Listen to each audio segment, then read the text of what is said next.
Do our board meeting. The pledge tonight will be led by Mr. Terry Hodge.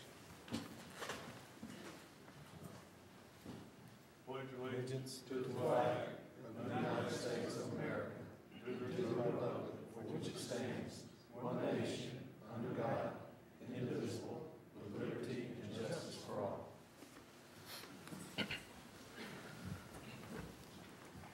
Okay, please join us for a moment of silence.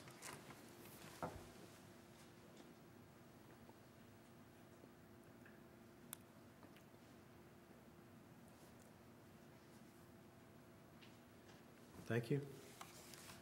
Approval of the agenda. So moved. Second. Any discussion? All in favor of the motion, say aye. Aye. Opposed, say no. Motion's adopted. The consent agenda. So moved. Second. Any discussion? All in favor of the motion, say aye. Aye. Opposed, say no. Motion is adopted. I don't believe we have any visitors tonight. This brings us to number 7, Mr. Gill. You want to introduce these people now? They're visitors. Well, I was going to do it later, but now it's Okay, fine. that's No, as long as we have visitors, I don't believe they want to speak, but I would like to recognize them. From Metro Nashville Board of Education, we have Ms. Gracie Porter and Mr. Mark North. They are here because they love school board meetings so much that the ones in Nashville are not enough, apparently. Now, they're donating their time to Tennessee School Board Association. Part of that process is one of the opportunities through TSBA is for boards to apply for Board of Distinction status, which we've done once before and now are applying a second time. And so they're here to observe us and comment on our meeting. So we'll all be on our best behavior, but we do appreciate you taking your time out and driving down tonight. Mr. Chairman, Yes. I'd like to remind the board that Ms. Porter has led our district in the TSBA for several years, and Mr. North is an accomplished children's author, which I purchased his book. Very nice. Okay, number 7. Can we jump to 8 and give Mr. Tackett and Mr. Holliday a chance to get here? 7 is something. Yeah, let's do. Yeah, I know they're interested. And actually, I got a text from Aaron, who the traffic from Brentwood was heavy. So yeah, why don't we do that? That's a So, good Mr. idea. Clardy, you want to do an update on 8? Status update? Yes, I can. Are you ready now? We are. Yeah.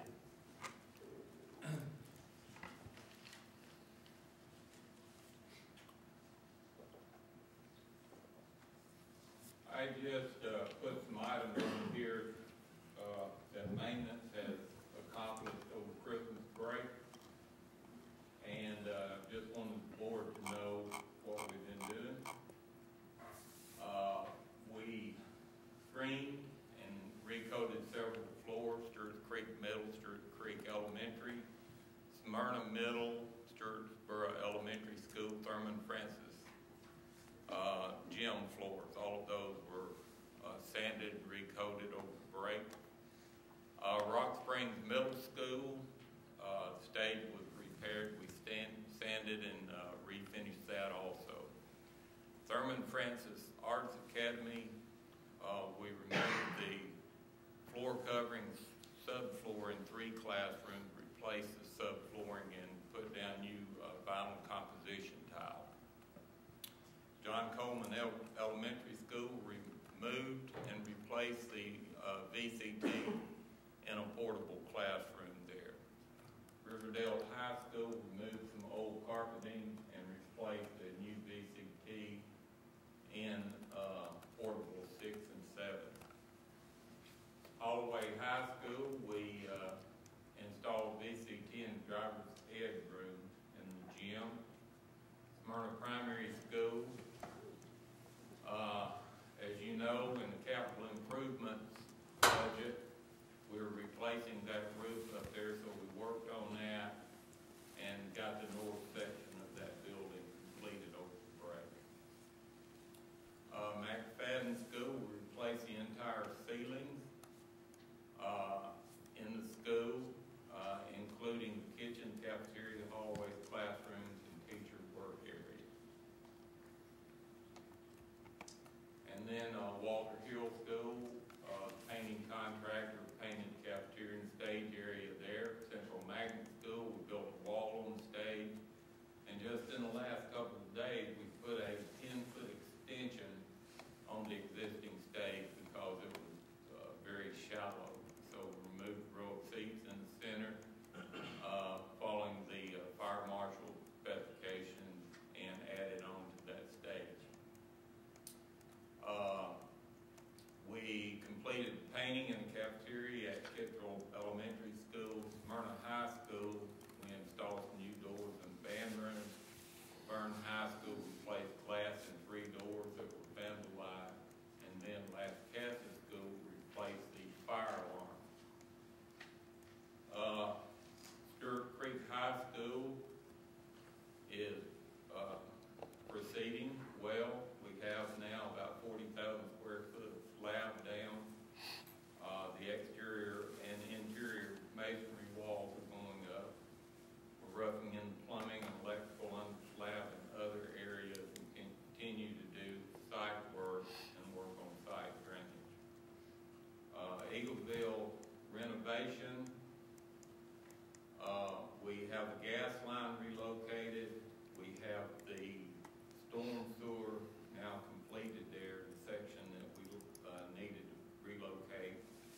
And also we're installing some water lines, plus the portables were relocated, of course, and then we have most of the basement dug out with a little bit of earth still removed from there. One of the other issues that I wanted to bring to your attention, in August, we were receiving some high water bills at Laverne High School. And we went down on the weekend when no one was using water in the school and started checking, and we found a water line going out to the athletic facilities that was leaking. We dug that out and repaired it. I guess that was in July. And then, or we replaced it at the end of August. In August, the water difference usage from August to September was $3,500 for that month. Wow. So some of that could be attributed to maybe a reduction in irrigation water, but not all of it. So I would say that we probably saved in the neighborhood of $2,500 that month just by replacing that. So we're constantly looking for ways to upgrade the system and save money. You know, another thing at Stewart's Creek, it's pretty fascinating to watch. They're digging the wells for the geothermal, in particular out in front. I think they're going to be somewhere in the vicinity of 250, 300 wells. They have to dig them deeper pursuant to the size of the building than they did the middle and the elementary, because we're building 350,000 square feet versus 170 and 130 on the elementary. But they've got many of them dug, but they're 500 feet deep and in the front, and the ones that are dug over on the ball fields will be 300-foot depth. And I think the deeper you dig, the better it cools or heats, doesn't it, Gary? Yes, sir, that's correct. Yeah, it's pretty neat. It's pretty awesome to watch.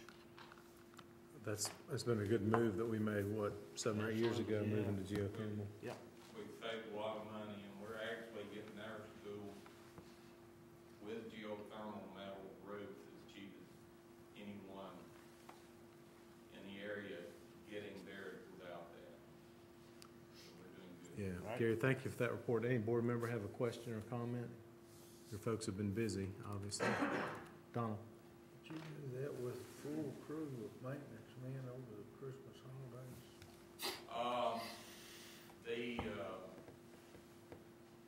The floor coverings, of course, that's on contract with Bill's Flooring, and then the painting contractor is from, is on contract also.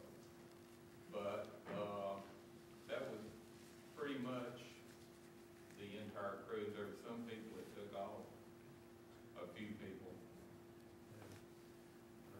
I would have thought there'd been a lot to take off, and when I looked at that, I thought, boy, they really got a lot done.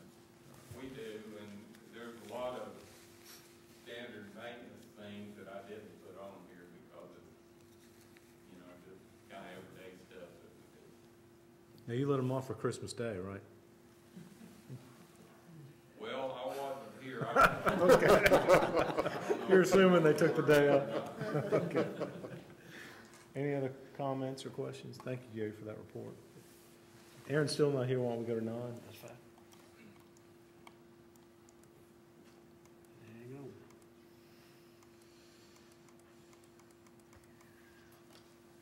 Financial matters. Again, we discussed these at the work session on Tuesday.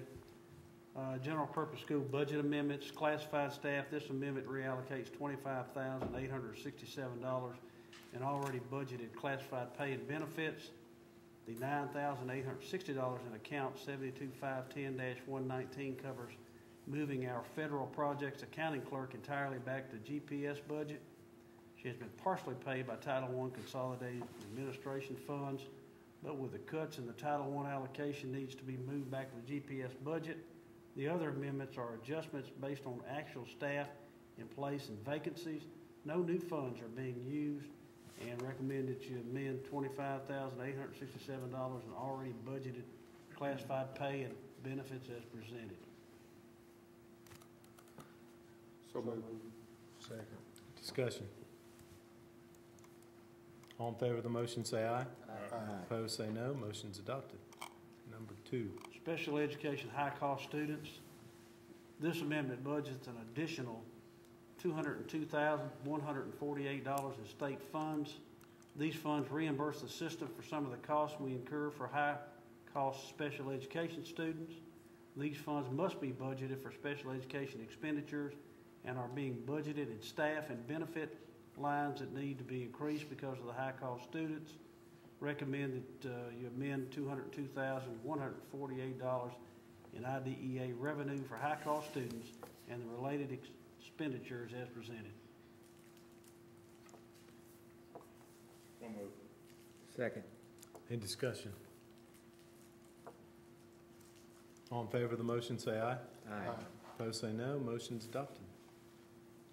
B. I think we did that. We did, that's just an update, right? Yeah, So just an anybody have any update. questions? We talked about that Tuesday. Wayne? As far as our eligible employees, and I meant to ask this Tuesday, what is our participation percentage?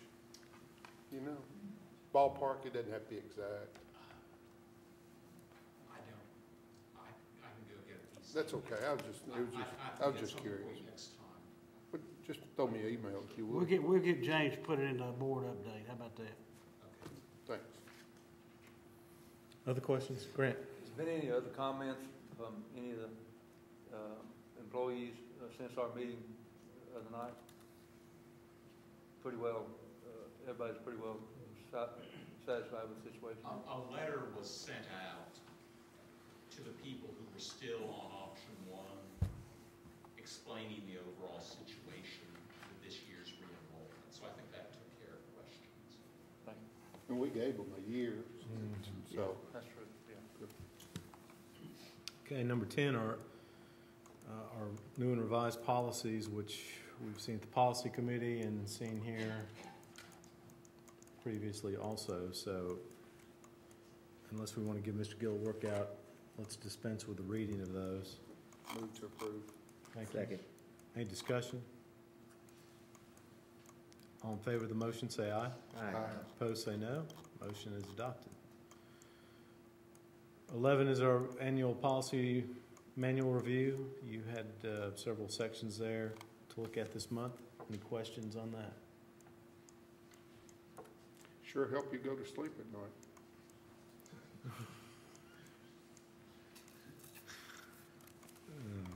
Go back to 7.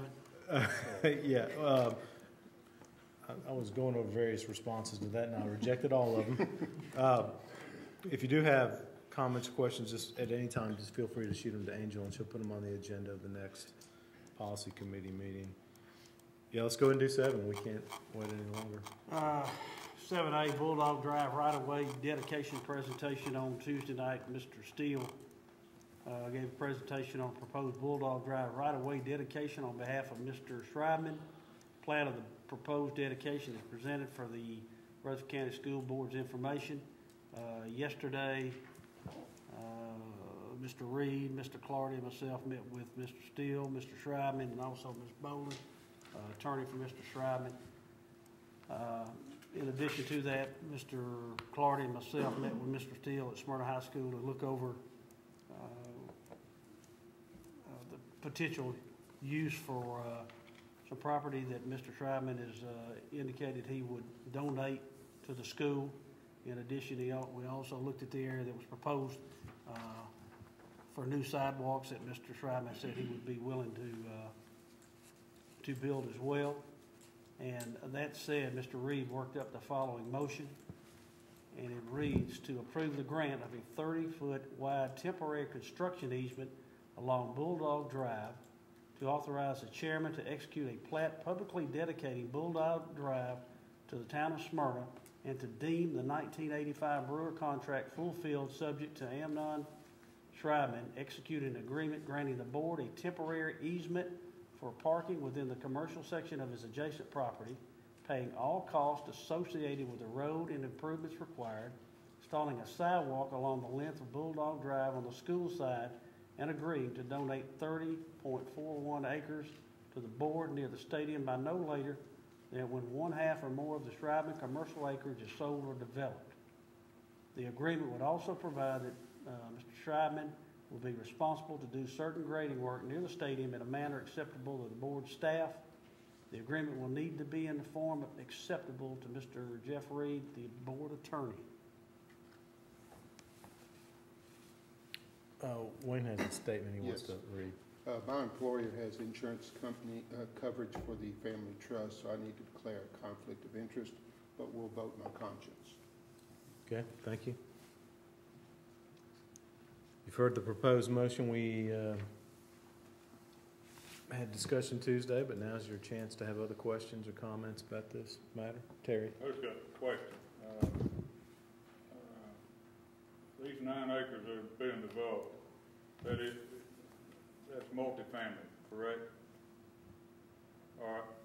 How about, I know we got commercial, but how much is the rest of it gonna be multifamily, or is it already zoned multifamily? Yeah. Mr. Steele, will you, Yeah, if you don't please. mind, will you come forward? Thank you. Thank you, Mr. Chairman, members of the board, Mr. Gill. I am Steve Steele with Huddleston Steel Engineering. Thank you. I believe the zoning line is in place. The front 35, does that sound right? About 40 acres on the front is zoned commercial, C2 highway. The remaining property is zoned multifamily. So if there's 95 acres, it's about 40, somewhere between 55 and 60 acres of multifamily zone property. Okay. Within multifamily, can you have homes or not? I believe in the town of Smyrna, you would have to rezone from the multifamily zoning to a single-family zoning to build single-family homes. I don't believe the town of Smyrna allows single-family homes in a multifamily district. Okay. About the only thing they built is something along the line of what's been proposed. Yes, sir. The two things you only see in multifamily are apartments, which are proposed for the 9 acres, or townhomes. Those are considered multifamily by the town of Smyrna. Other discussion, Wayne? Just remind me, how many acres are in the floodplain? Wayne, I'm not sure exactly how many. It's 30 to 40. Okay, so a good portion is 95 is in Oh, the yes, it floodplain. is, yes. It's a backwater effect from Stewart's Creek because of a low-lying area and a swag. It doesn't really flood with rushing water like you think down the creek or a river, but as the water builds, it backs into that area. Not much you can do with that. Not a lot, not easily.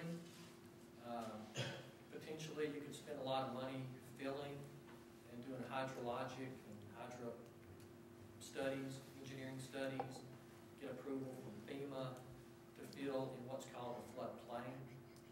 A good portion of that property down in the bottom is in what's called a floodway, and the town of Smyrna does not allow any fill or development in the floodway. But they potentially could be used for practice fields, ball fields, and as long as it doesn't disrupt the pattern, the flood, what's it called, the flood pattern, then the parking lot could be built there. Potentially it could in the Yeah. floodplain area. It would probably need to be in Elevated the ground. You're not going to fill it up completely, or you have to do what's called compensating cuts and fills, because the concern is you don't want to do anything on your side to raise the water level on the other side of the creek and damage your neighbor. But quite often areas like that are used for parks.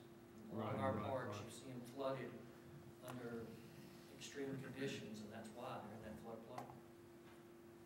Other discussion? Grant? Hadn't been any changes on the entrance. Yeah, we talked about it a little bit. No, sir, we haven't. We feel like what we've got is the best for the situation that's there. Was the contract found? Well, I know there was some discussion Tuesday of a missing contract. Did it shed light on the? Jeff Sandvig found the contract. All right.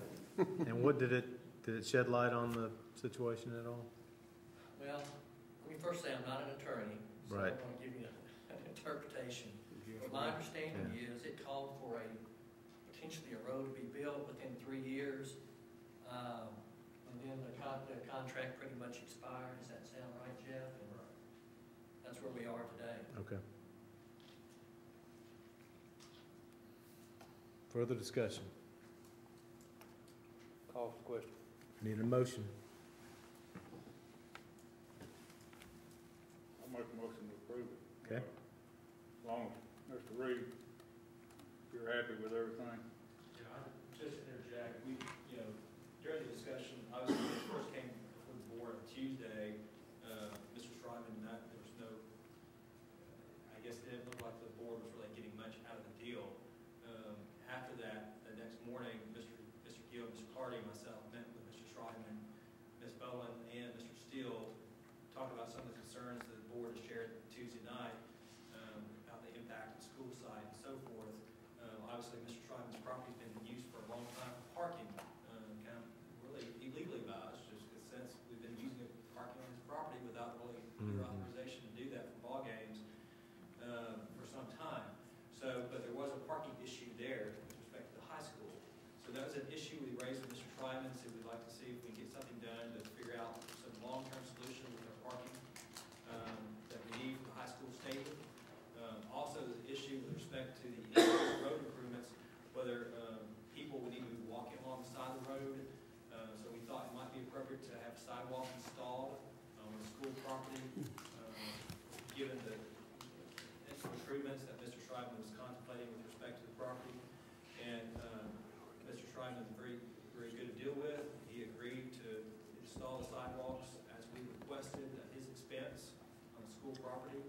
He also agreed, we negotiated to actually acquire a parcel of about 30.41 acres at the rear of his property, which is near the stadium, which will eventually be donated to the Board of Education, which we, on a long-term basis, will eventually be available for parking for Smyrna High School for football games, or ball fields, or whatever we need to use it for. Mr. Schreiman was kind enough to continue to let the board and agree to put it in an easement form that the board could actually use the commercial area of his property and continue to do so as we have been doing for a number of years for parking and other activities that we've been using it for, pursuant to just no written agreement, but that will be in writing and be recorded in the registrar's office. So for the foreseeable number of years, that's not property is likely to be commercially developed anytime soon. So for the immediate future number of years, the parking is going to be the same arrangement at Smyrna High School as it has been, just now we'll have a written agreement authorizing the board to use that area for parking. So that's a big win for the board, and this board in a better position than it was in before this situation came up. Now, when Mr. Schreiman goes to sell this commercial property, once half of it is sold, that will trigger a point at which he will, at that point, if it's sold, he doesn't have control over it, so we may need to find parking elsewhere. So that's the reason we had this trigger in there, by which at that point, this 30.41 acres in the back would then be donated to the Board of Education and will be available to us to use as parking or for whatever other purposes we want to use it for. So this arrangement is good for the Board of Education in the sense it gives you assured protection for your parking situation at Smyrna High School in the immediate future for a number of years, yet on a long-term basis, maybe well after all of us are gone, you've got a long-term solution because you have this back 30 acres you could also use for parking when that need arises. So that along with the sidewalks really puts the Board of Education in a better position than it had been with respect to Bulldog Drive. Thank you. Okay. Yeah, go ahead, Terry, and then Don. I got one last question.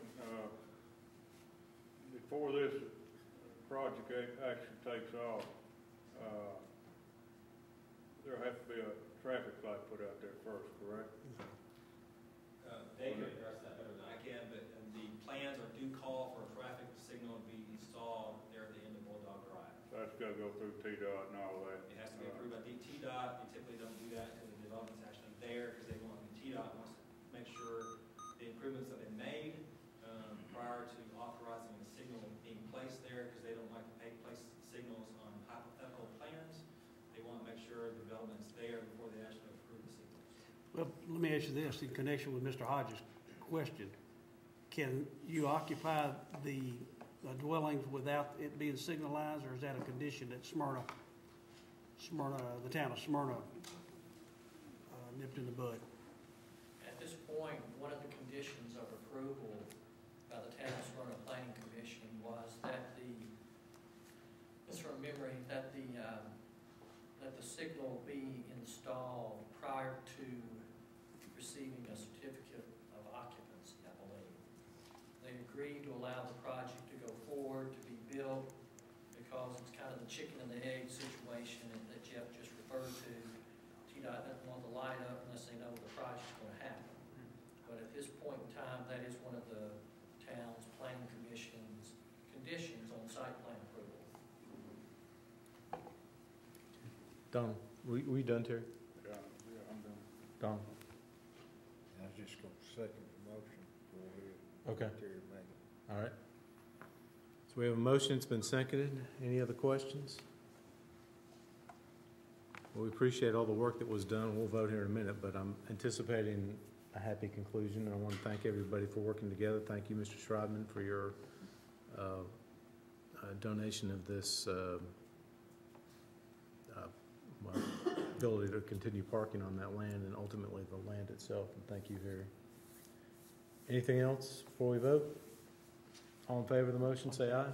Aye. Opposed, say no. Motion's adopted. Thank you all very Mr. much. Chairman. Thank you. Can we share? Sure.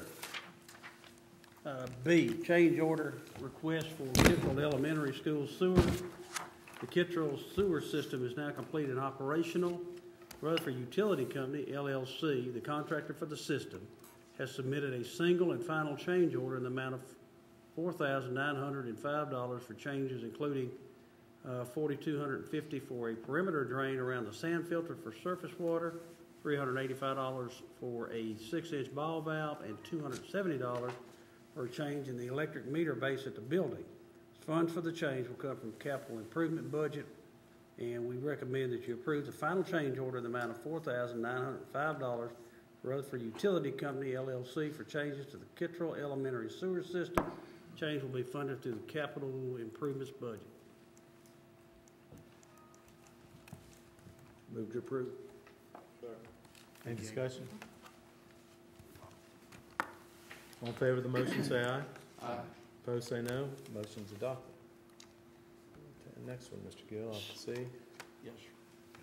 Mr. and Ms. Bill Van Mullen have submitted a request to purchase 1,400 of an acre of property from Rutherford County School Board at the back of their lot on 1022 Newburgh Court, Smyrna, Tennessee. The Van Mullens were in the process of installing a pool when they discovered that their lot line did not extend as far back as would visually appear. The pool is partially under construction and is encroaching onto school board property. Van Mullins have proposed purchasing a small parcel of 1/1400th of an acre to add to their lot to correct the matter. Parcel is of no use to the Board of Education. School system proposes selling the 1/1400th of an acre to the Van Mullins for $1,500 on the condition that Van Mullins pay all survey costs and costs necessary for conveyance. Mr. Reed has been involved from the very beginning. Mr. Clardy and I have actually set foot on the site, and as it says in the description, it is of no use to us whatsoever. And we're recommending that you sell a parcel of 1/1400th of an acre to the Van Mullins for $1,500 on the condition that the Van Mullins pay all survey costs and costs necessary to the covenant. So moved. Any discussion? All in favor of the motion, say aye. Aye. Opposed, say no. Motion is adopted. Which brings us back down to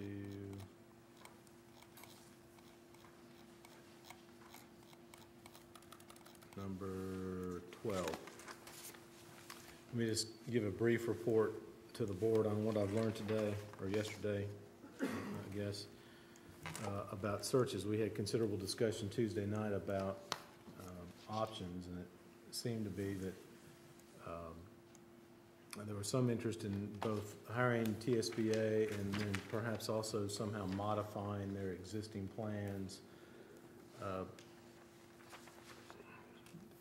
I guess essentially to strip out some of the services that they typically offer. So I actually called Randy Bennett, but talked to Tammy Grissom, the executive director of TSBA, and sort of explained her situation, which of course they're familiar with to some degree anyway. And as usual, she was very nice and very helpful. Bottom line is they're not really interested in entering any contract with us in which they would modify one of these two plans that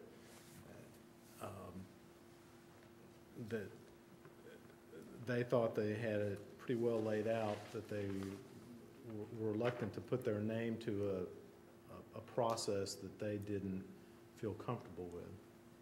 And she said, well, there's always the potential or possibility, and I think somebody mentioned it the other day, of us just doing it ourselves, which frankly I've never been enthusiastic about that just from a logistical standpoint. And I was even less enthusiastic after she explained what would go into that, and she made a good point. We thought, realized I think that interest would be high and there may well be a fair number of applications. Just the management of that process, both the receipt of applications, but the answering of the phone calls and the emails and all of that, would be something that really would not be fair to ask a staff member here at the central office to do, given that ultimately they would be working for the person who was hired, and therefore it would fall to a board member to do that, typically the chair. That's not going to be feasible for me. I just don't have the time to do that, nor really the expertise. And as we've talked about, we want to make sure we do this in a deliberative manner and that we get all the T's crossed and I's dotted properly. So after talking to Tammy, my recommendation to the board would be that we hire TSBA to do Plan 2, which is $8,500, and that we also contract with them to do the superintendent evaluation process. As Aaron has talked about, and others, those two things should go to some degree hand in hand, and we have an opportunity to do that from the beginning of a new director's employment. So it would be an expenditure of $10,000 on the part of this board, which I'd be glad to take that amount in cash if somebody wanted to give it to me, but it's a significant amount. But in terms of what we're doing here, hiring somebody to manage a system that spends nearly $270 million a year, I do not think that $10,000 is an excessive amount of money. So that's what I found, and that's what I think. So I'll be glad to entertain any comments, questions, other ideas. This obviously is a board decision. Terry? I just, looking at these plans there, I just think it's on plan number 2 there, where you got up to 10 meetings with community. I think personally, I think we owe that to the community to do that part of it. Plus, it'd probably help us, from our end of it. I think everybody mentioned the other night about TSBA. One reason I'd be interested in TSBA is because I think Mr. Bennett said they already did 50 or 55 searches in the past, so,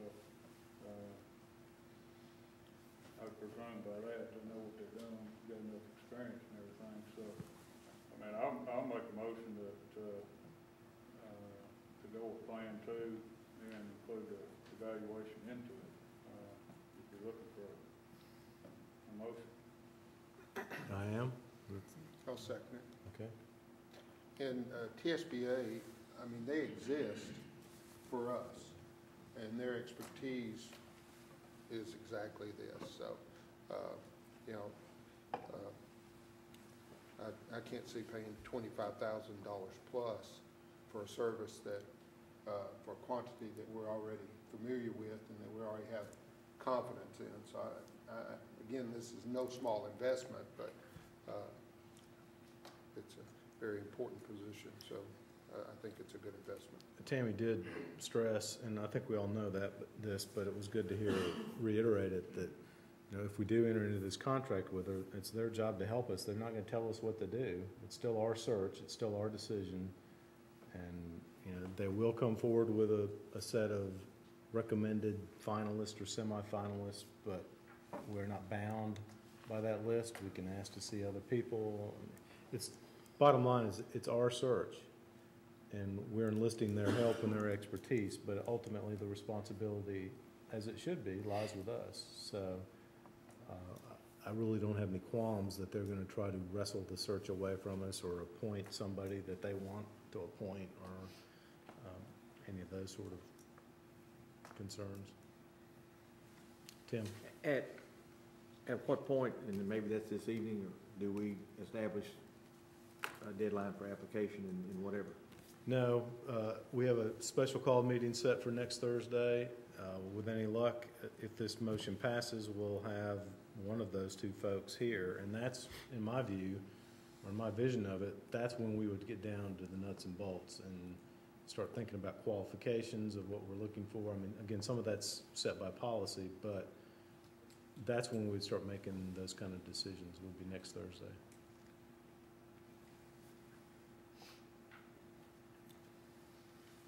Did Tammy have any additional information about the superintendent evaluation process? Is it concurrent with, or does it come afterwards?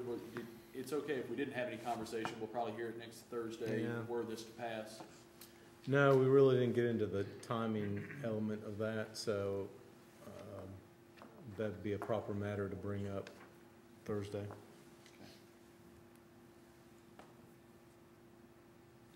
Tim? I know that maybe the one thing that I've had expressed to me, at least as a concern, is that since it's a TSBA thing, that only Tennessee people will be considered, and I think I'm satisfied that it will be a national search. In this day and time with the internet, I can't imagine that anything that you put on the internet won't be national, international in that regard. But I'm confident, we need to be confident that they're going to post this not just in Tennessee materials, but it will be in national publications. I'm glad you raised that, because I've had 2 calls today. I mean, I've had people call on both sides, frankly. It needs to be somebody local, it needs to be somebody from out of town. Just because it's run by TSBA does not mean non-Tennesseans are exempt. So, I mean, it's a national search. So, yeah, thank you for raising that, Tim. Well, it's like Mr. Jernigan said the other day, you know, we have our job fair, and, you know, we post that, and we have people from all over the country come. So, you're right. The internet has changed. Is a monster. Any further discussion?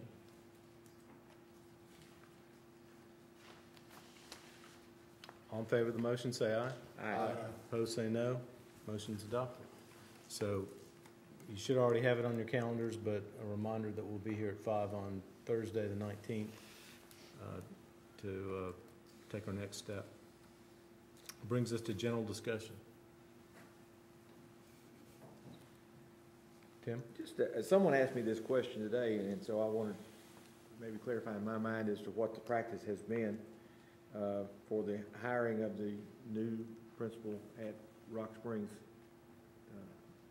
High School. What has been the process for high school principals in the past? How soon have we brought them on board Yeah. to let them be part of the building Like we process? brought them on a year early. Yeah, January. But now in the case of a comprehensive high school, I would assume that new high school principal needs to be selected next summer.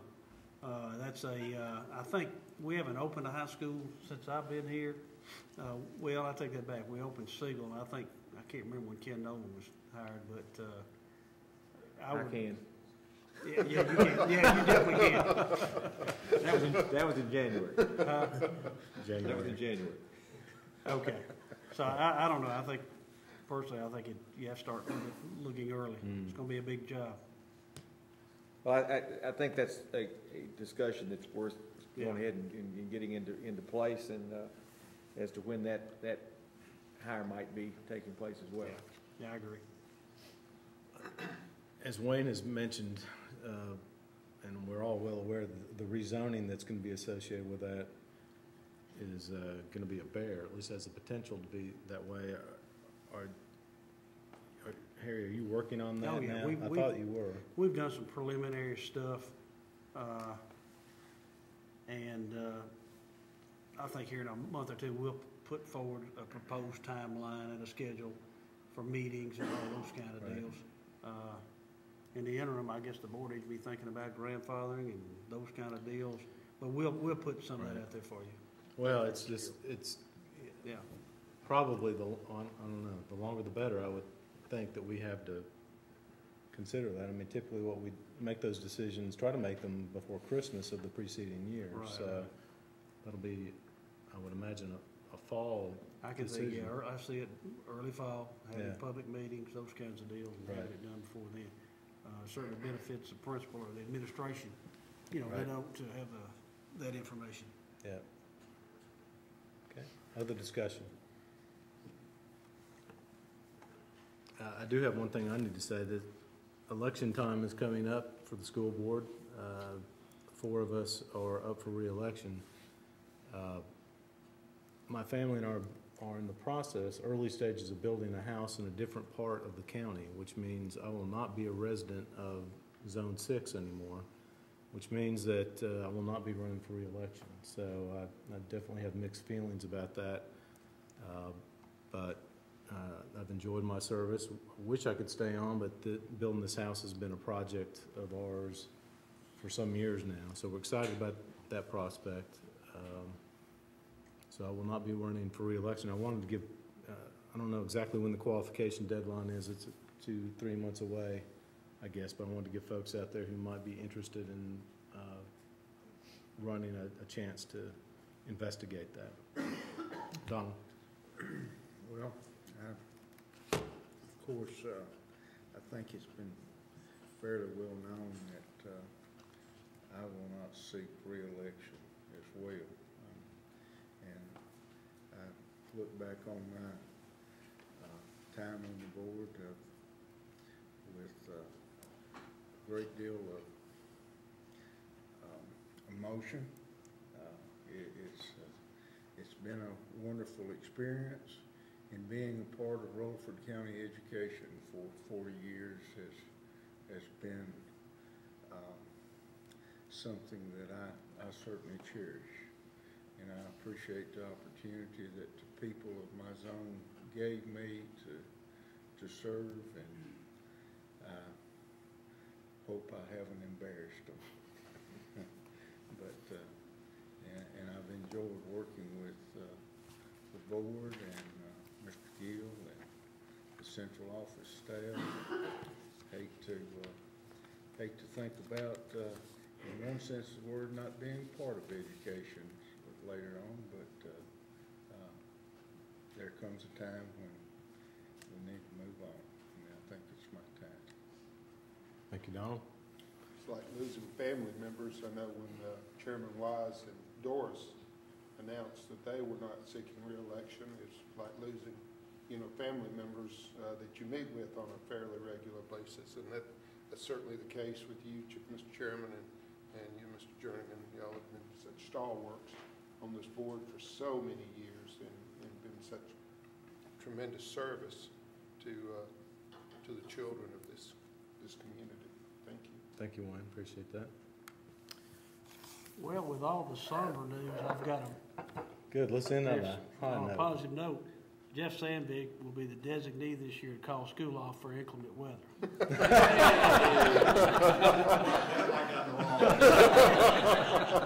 Tonight is his first crack at it. Jeff, be up at 3:30 in the morning. All right, we're adjourned.